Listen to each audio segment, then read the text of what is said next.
जानकी अपने बेटे युवान और पति कमलनाथ के साथ रहती है।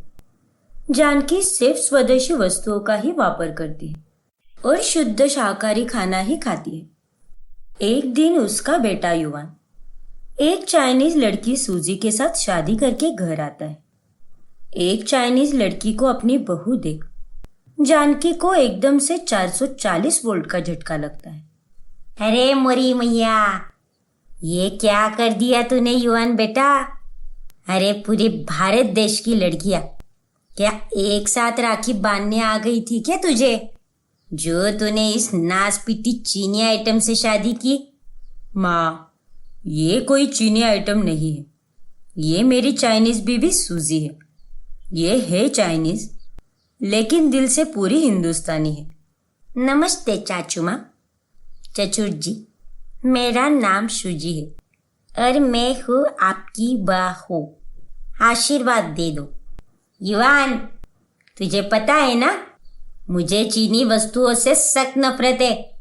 चले तो चांद तक वरना शाम तक। अपने सड़े हुए वस्तुओं की तरह ही तेरी ये बीवी भी वैसे रहेगी, खटारा पीस। आखिर ये भी तो मेड इन चाइना ही है। युवान बेटा, तुमने शादी करने से पहले हमसे पूछा तक नहीं, इतने बड़े हो गए हो तुम। चचुर जी, युवान को मत डांटिए, इसमें उसकी कोई गलती नहीं। मैं एक बहुत ही अच्छी भाव बनूंगी, आई प्रॉमिस। सूजी, भाव भाव नहीं, इट्स बहू। ओ ये बाहू। माँ, पापा, प्लीज मेरी खुशी के लिए सूजी को अपना लो, हमारे रिश्ते को अपना लो। बहुत मिन्नतें करने पर जानकी और कमलनाथ सूजी को अपने बेटे की खुशी के खातिर अपनाने के लिए तैयार हो जाते। अगले दिन अपनी पहली रसोई के दौरान सूजी रसोई में दीवार पर चल रही छिपकली को पकड़ती और कॉकरोचेस और चूहे को भी पकड़कर उनका सूप बनाती और वही सूप अपने सास को खाने के लिए देती है। शाकाहारी जानकी उस सब को देख चौंक जाती है और तुरंत डर कर सोफे पर कूद पड़ती है।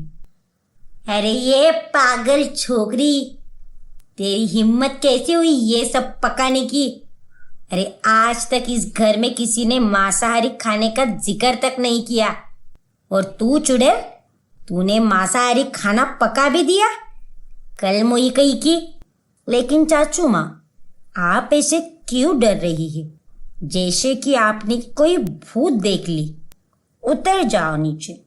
जानकी सोफे से नीचे उतरने जा ही रही होती है कि तभी वह धड़ाम से मुंह के बल गिर जाती है। मर गई रे। ओ नो, मेरी चाचू माँ मर गई। अब मैं क्या करूंगी। अरे तेरे मुंह में दुनिया भर का गोबर। मैं जिंदा हूं नालायक, उठा मुझे। ओ ये, मैं तुमको उठाती है, डोंट वरी, ओके। फिर सूजी जानकी को उठाती है। तूने आज मेरे घर को अपवित्र कर दिया है, तुझे तो मैं 3 दिन तक भूखी रखूंगी। और हाँ, खबरदार, अगर आइंदा से तूने मांसाहारी खाना बनाना तो दूर, उसके बारे में सोचा भी तो मुझसे बुरा कोई नहीं होगा। चौरी चाचू माँ, मैं अंडा से नहीं बनाएगी और मैं सिर्फ शुद्ध शाकाहारी खाना ही बनाऊंगी, प्रॉमिस। बरगद वाली चुड़ैल है तू। अरे तुम चीनी लोगों के कारण ही भारत में कोरोना फैला था। पता नहीं किस पागल कुत्ते ने काटा था मेरे युवान को, जो तुझ चीनी लड़की से प्यार कर बेटा। ना शक्ल ना अकल, निकम्मी निगौड़ी कही की। निकम्मी निगौड़ी, ये आपकी बहनें हैं क्या? और चुड़ैल कौन है? Is it your pet name? मेरा मतलब आपको सब प्यार से चुड़ैल बुलाते हैं क्या? क्या? रुक जा तू अब चीनी, आज तुझे तेरी नानी याद दिला के रहूंगी। जानकी बेलन लेकर सूजी के पीछे पड़ जाती है। रुक जा सूजी की बच्ची, आज तो इस सूजी के बदन का कोना कोना सुजा कर रहूंगी।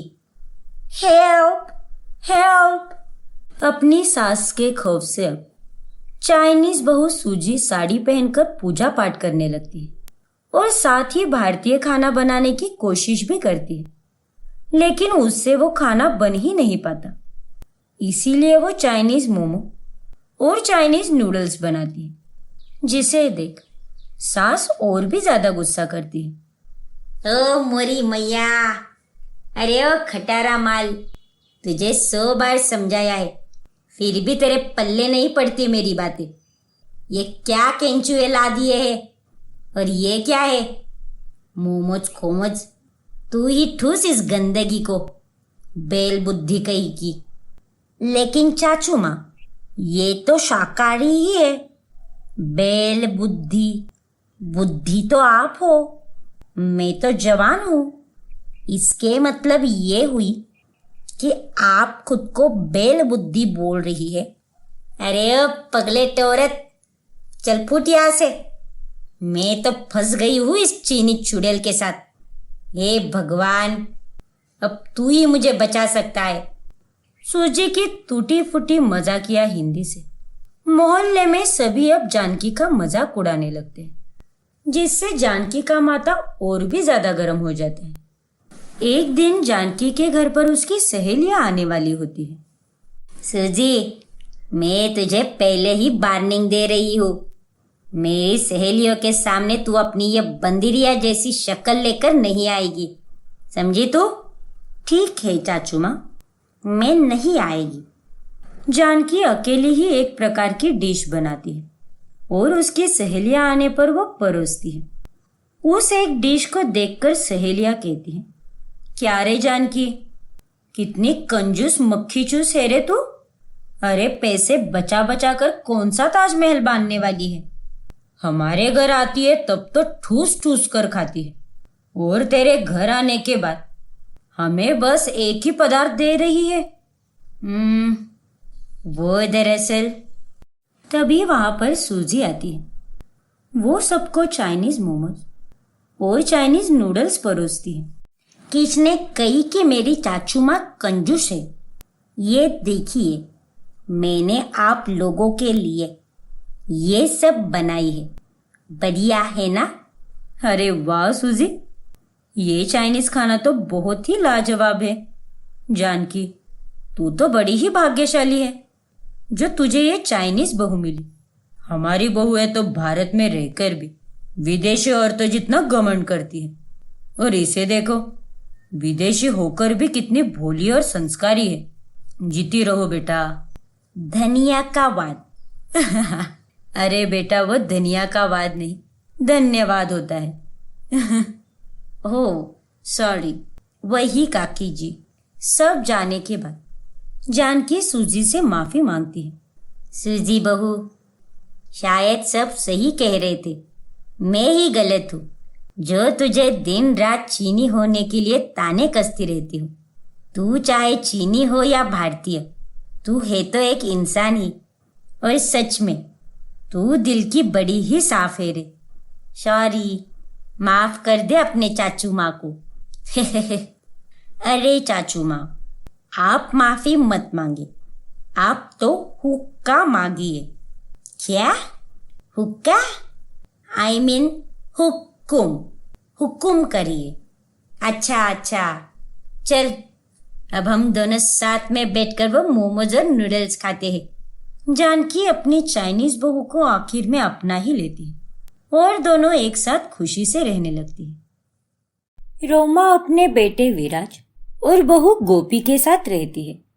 जहाँ एक तरफ रोमा एकदम स्लिम और फिट होती है, वही दूसरी तरफ उसकी बहू एकदम गोल मटोल और मोटी होती है।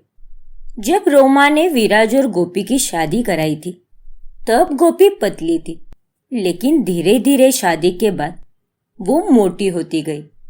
अरे ओ मुटकी कलमुही, भैंस कही की, हर 15 मिनट पे दिन रात कुछ ना कुछ ठूसती ही रहती है, खा खा के फट जाएगी एक दिन। माँ जी, आप तो चुप ही रहिए और मुझे मेरा खाना खाने दीजिए। पहले ही आप कुछ कम पापी नहीं हो और मुझे खाने से रोककर अपने पापों का घड़ा और मत भरिए। अरे नालायक निगौड़ी, तेरे कारण 1 महीने का राशन 1 हफ्ते में ही खत्म हो जाता है। तेरा नाम गोपी नहीं, गोल गोपी होना चाहिए था। मोटी सांड। अगर मैं मोटी सांड तो आप सुकट बोम्बिल, हड्डी का ढांचा। अरे जा जा कद्दू कहीं की, तेरे से 100 गुना ज्यादा फिट हूं मैं। रोज जिम एक्सरसाइज करती हूँ और साथ ही डाइट भी करती हूँ। दिन रात मोटी भैंस की तरह कुछ भी नहीं चरती मैं।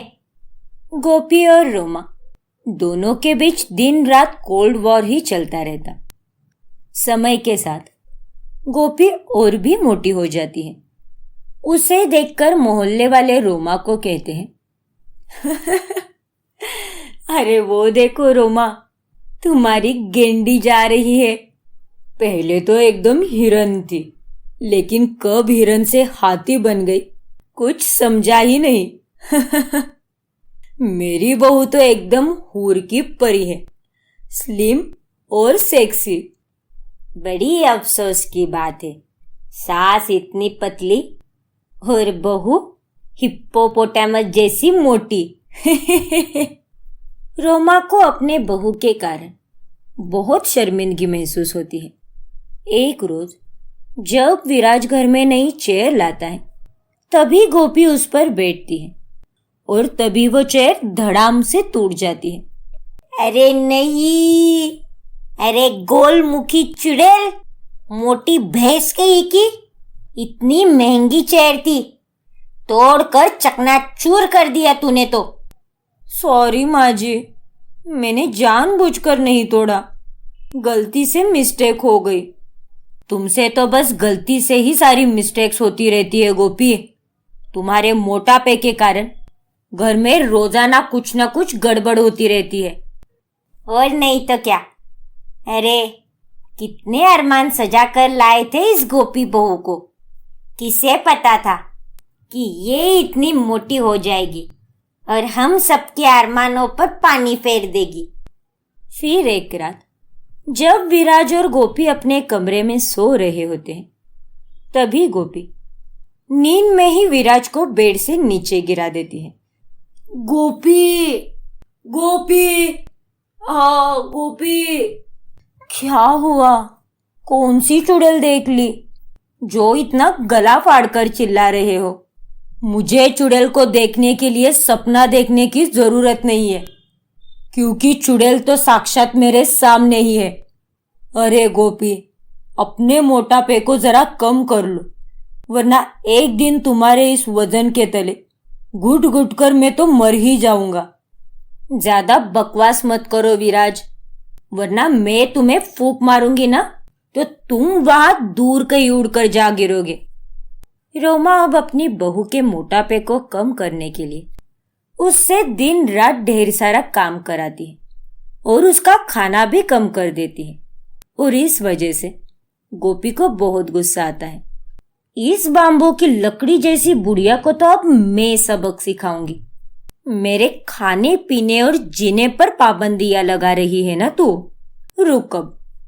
फिर गोपी चुपके से रोमा के ट्रेडमिल पर केले का छिलका फेंक देती है, और जब रोमा उस छिलके को बिना देखे ट्रेडमिल पर एक्सरसाइज करती है, तभी वो वहां से उड़कर सीधे घर के कोने में जा गिरती है। आई, उई माँ, मर गई रे, अरे भगवान। गोपी चुपके से ये सब देखकर बहुत खुश होती है। सूझ गया मेरा बम पूरी तरह। अब मेरे बम पे बाम लगाना होगा। आए। इतना ही नहीं, गोपी अब अपने सास के डाइट फूड में ऑयल, शुगर और फैट के मटेरियल्स में मिलावट करने लगती है, और जब अब रोमा वही खाना खाती है, तब एक हफ्ते में ही उसके पतले शरीर में बदलाव नजर आने लगता है, और वो चुपके से गोपी को डाइट फूड में मिलावट करते हुए रेड हैंड पकड़ लेती है। तुझा नाना चिट्टांग, तेरी इतनी मजाल, मोटका डायन चंद्रमुखी। अरे नहीं, फूट गया रे मेरा भांडा। फिर रोमा गोपी बहू की बहुत पिटाई करती है। उल्टा कुलक्षणी वड़ा पाव कही की। नहीं माँ जी, मुझे मत मारिए माँ जी। मुझसे बदला लेने के लिए तू मेरे डाइट के खाने में मिलावट करके मुझे भी अपनी तरह पेटूराम बनाना चाहती है क्या? लेकिन तू ये नहीं जानती कि तेरी ये पतली और हॉट सास किस खेत की मूली है। खुद तो तरबूज जैसी जाड़ी हो चुकी है। ऐसे ही कुछ दिन बीते। एक दिन जब रोमा बाजार से घर के रास्ते लौट रही होती है कि तभी अचानक से वहां तेज आंधी आती है और एक पेड़ सीधे रोमा पर गिर जाता है, जिस कारण रोमा की जान निकलने लगती है। बचाओ, कोई है?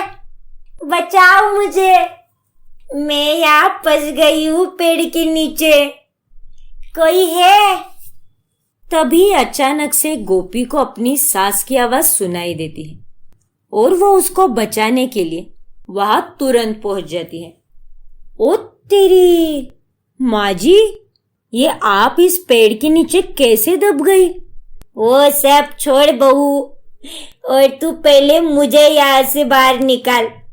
तू तो सुमो रेसलर जैसी मोटी है ना। चल, इस पेड़ को एक लात मारकर उड़ा दे और बचा ले, वरना आज का मेरा ऊपर का टिकट कट जाएगा। नहीं नहीं माँ जी, why fear when Gopi is here. मैं अभी आपकी बैंड बजाती हूँ, मेरा मतलब जान बचाती हूँ। फिर गोपी एक बार में उस पेड़ को लात मारकर दूर फेंक देती है और रोमा खड़ी होकर अपनी बहू का शुक्रिया अदा करती है। थैंक यू बहू, आज अगर तू नहीं होती तो अब तक मेरा स्वर्गवास तो हो चुका होता। मैं हमेशा से ही तुझे तेरे मोटापे के कारण कुछ ना कुछ बोलती रही, ताने कसती रही, लेकिन आज तूने ही मेरी जान बचाई। Thank you Gopi. You are welcome माँ जी। तभी गोपी का पैर पत्थर से फिसल जाता है और वो सीधे अपनी सास रोमा पर गिर जाती है और रोमा की हड्डी पसली एक हो जाती है। नहीं, मर गई रे मैं तो। तू तो पेड़ से भी ज्यादा वजनदार है गोपी। तू नहीं सुधरेगी, तू कभी नहीं सुधरेगी।